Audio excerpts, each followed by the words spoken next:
Today I fucked up by having unplanned sexy time with my so. Today I fucked up by having unplanned sexy time with my so. My partner unexpectedly came home from work this morning. He flips houses, with the excuse that he didn't wear enough layers to be stood outside painting a fence. He suggested I warm him up a bit before he put on more layers. I'll be taking my trousers off to put on long johns anyway. Have you ever heard a sexier phrase? And one thing led to another. We weren't expecting any post. Last Christmas presents arrived yesterday, and my mum is due at 1 PM for a socially distanced present exchange since I can't go and see her this year. Damn you COVID and Bojo. So we thought we could get a quickie in and he could be back painting his fence before his business partner noticed he'd been gone too long. This plan was quickly foiled as we heard a knock at the front door. My partner jumped up to peek out of the bedroom window to see if it was our door. Terraced housing is confusing, and noticing it was, he opened the window to greet the unsuspecting delivery person wearing only his boxers,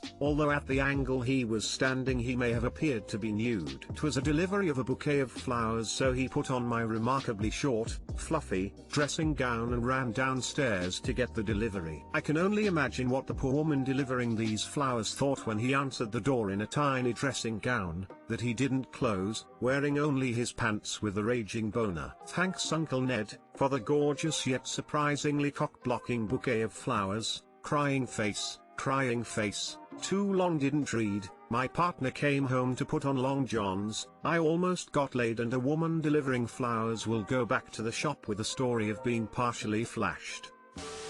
How to get to the front page through Today I Fucked Up. Step 1, Sex. Why wouldn't you cover up a raging boner to answer the door? I get that it's your house and all, but the delivery person shouldn't have to see that. No, it was more of a panicked autopilot moment, not an intentional attack. Smiley face, crying face. I get where you're coming from though. Get a package. Show a package. I swear delivery drivers see the weirdest of stuff. I mean, poor guys thinking fuck my life. Fulmap's a former pizza delivery driver. Yes. Yes, the Today I Fucked Up by Sexing Sexy Sexed. Don't forget the obligatory sexy time. Today I fucked up by leaving a real Christmas tree in my apartment until May. I actually fucked up 8 years ago, but time has worn down my pride enough that I'm willing to finally share this story with the world. It was recently suggested to me that I leave my Christmas tree up a little longer in order to further enjoy the cheeriness it brings to the living room. This is an easy thing to suggest when you haven't seen the things I've seen. When you haven't done the things that my boyfriend and I have done. You see, when you have 1 year when you leave your tree up until May, that experience changes you. It changes Christmas forever. We have always used real trees as opposed to artificial ones, which means they need to be disposed of after the holidays. Back when we lived in an apartment, they had a small window of time when you could leave the tree by the curb and they would haul it away for you. Unfortunately, we missed that window, which turned into weeks and weeks of pretending the tree just didn't exist. Sure, the ornaments came down, but the skeletal remains of Christmas stood in our living room as a monument to our evasion of basic responsibilities. One day, in late February or so,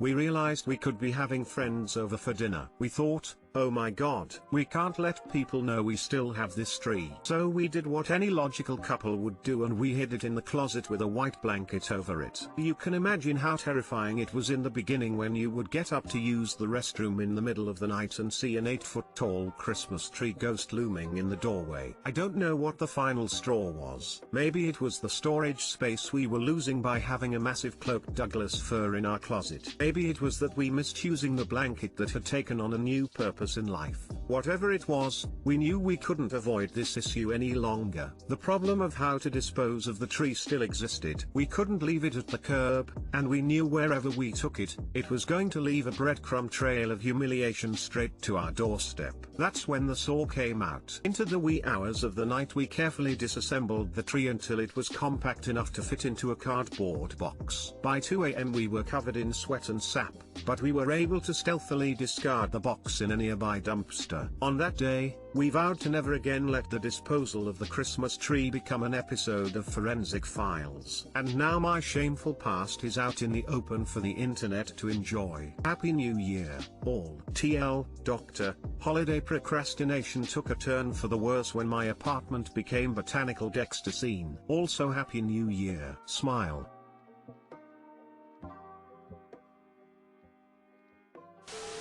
Before clicking, I was very worried that this story was going to end with setting your place on fire. Dry trees burn terrifically. Yes, the story is funny, but dried out trees are a really bad fire hazard. Before LED lighting, my parents wouldn't let us turn the lights on the Christmas tree after New Year's for fear of a fire. But the rush from the dismemberment and concealment makes you want to do it all over again, just so you can taste the thrill one more time. Better than the idiot that used to rent out the other side of our duplex. That moron tried to burn his overdue Christmas tree in the fireplace. Hole. Took the whole damn house down with it. So he just stuck it upright in the fireplace and it turned into a huge fireball? A friend of mine in college left a pumpkin from Halloween on her porch until move-out day in August. It literally looked like it had melted, and then been petrified. So just know there's worse out there. Quite a few years ago when I still lived with my parents, I carved a bunch of mini pumpkins, and they lived on the front step for well over a year. They shriveled and dried out with little screaming faces. My mom kinda fell in love with them and wouldn't let my dad throw them out. And then my uncle's dog ate them. I normally cut a couple of branches off mine every week and dispose of it that way, in little bits, same as any other corpse. Takes a few months.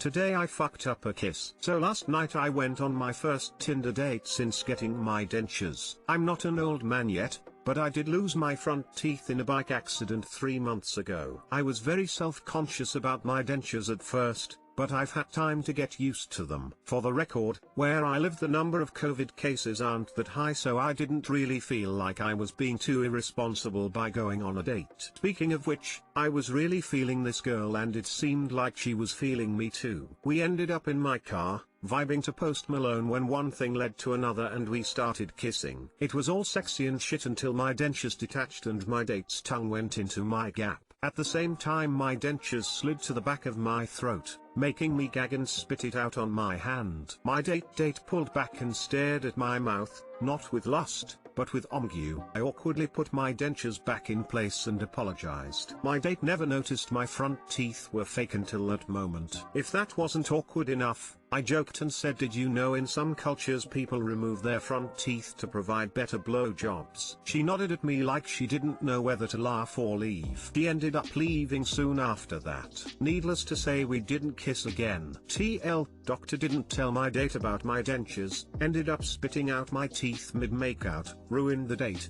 and now I might be too embarrassed to kiss anyone ever again. The BJ comment just topped it off. I am out of there. Maybe you can't kiss any more girls, but you can definitely provide better blowjobs now. When you feel comfy with someone you should tell them. It's not that big a deal to a balanced girl, but I could see it being a bit of a shock if you're kissing someone and some teeth fall into your mouth. Funny enough, my biggest concern before the date was how comfortable I would be with her seeing me without my teeth the next morning. Should have known the next morning wasn't gonna be a problem, lol.